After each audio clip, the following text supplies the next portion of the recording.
En un vídeo más largo os explicaba que la Iglesia Católica es la verdadera porque ha mantenido inalterada la verdad desde el tiempo de los apóstoles hasta el presente. Es la comunidad a la que el Señor dio el Espíritu Santo para que pudiera ser capaz de mantener esa revelación intacta a lo largo de la historia. ¿Por qué? Porque Dios quería que todos los hombres pudieran acceder a la verdad tal y como Él la había revelado, y por eso tenía que asegurarse un modo de que la misma verdad que escuchó Pedro, que escuchó Juan o que escuchó Santiago, la pudiéramos escuchar nosotros. Y por eso el grupo de los 12 les envió el Espíritu Santo y ellos lo transmitieron a sus sucesores, que son los obispos y después los sacerdotes.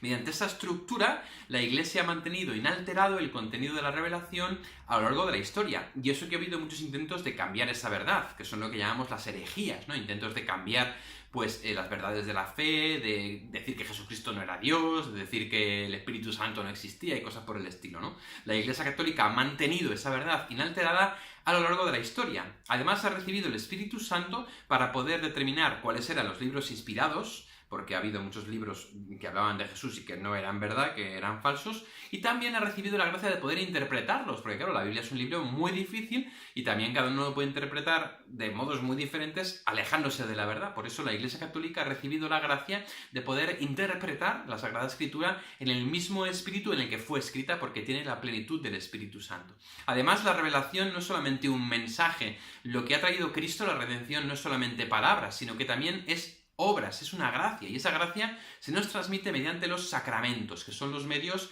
que Cristo ha querido dejar en la Iglesia para que la gracia de su Espíritu pueda transformar nuestra vida, ¿no? En ese sentido, la Iglesia Católica, también la ortodoxa, mantiene los 7 sacramentos, que son aquellos en los cuales se nos transmite de un modo objetivo la gracia de la salvación. Ha habido otras comunidades que se han apartado de la Iglesia Católica, la Iglesia Ortodoxa, en torno al año 1000 más o menos, aunque la fe es prácticamente igual, fue más una diferencia de tipo político y cultural.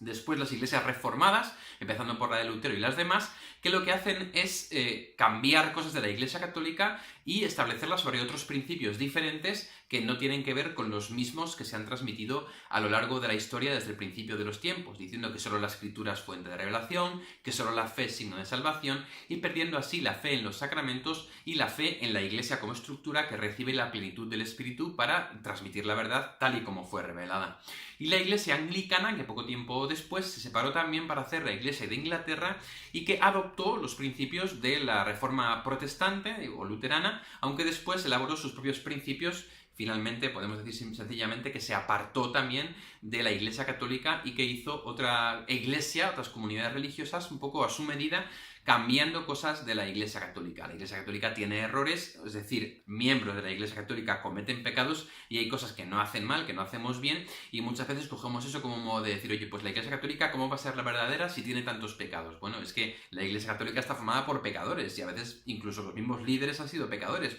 los mismos papas, ¿no? Pero como suelen decir los católicos, Pedro fue aquel que negó a Jesús 3 veces y Judas, que era un apóstol, lo traicionó. O sea que también entre los suyos siempre ha habido gente que le ha fallado al Señor y eso nos sigue pasando hoy en día. Sin embargo, a Pedro Jesús le dijo, tú eres Pedro y sobre esta piedra edificaré mi iglesia y el poder del infierno no la derrotará. Y así estaba diciendo precisamente que Pedro era el primero de los apóstoles, la piedra sobre la que edificaba la iglesia y que él tenía la misión de transmitir esa sucesión apostólica a otros que fueran sus sucesores y que mantuvieran también la unidad en la Iglesia, que son los papas. En ese sentido, la Iglesia Católica tiene la plenitud de los medios de salvación, mantiene la plenitud de la revelación y de la doctrina, tiene la plenitud de la gracia sacramental y la plenitud de la gracia para interpretar la Sagrada Escritura. Y por eso la Iglesia Católica, en la actualidad, es la Iglesia verdadera, que no quiere decir que en las demás sean falsas, sino que en las demás, aunque hay verdades, no está la plenitud de la verdad. Otras iglesias tienen algunos sacramentos, tienen la Biblia, tienen algunas realidades que son elementos y partes de la verdad, elementos y medios de salvación, pero la plenitud de esos medios está en la Iglesia Católica, reside en la Iglesia Católica, y por eso decimos que la Iglesia Católica es la verdadera.